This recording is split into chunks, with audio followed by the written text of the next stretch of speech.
In the residency program, where we go with residencies, we begin to really challenge your clinical reasoning and talk about orthopedic problems and talk about creating a plan of care.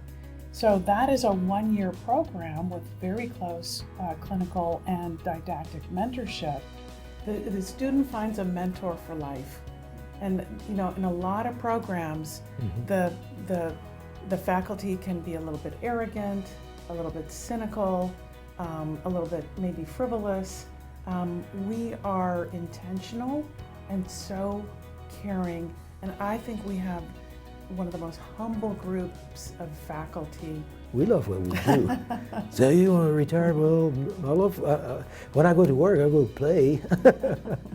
I mean, a community of colleagues. I mean, we love that.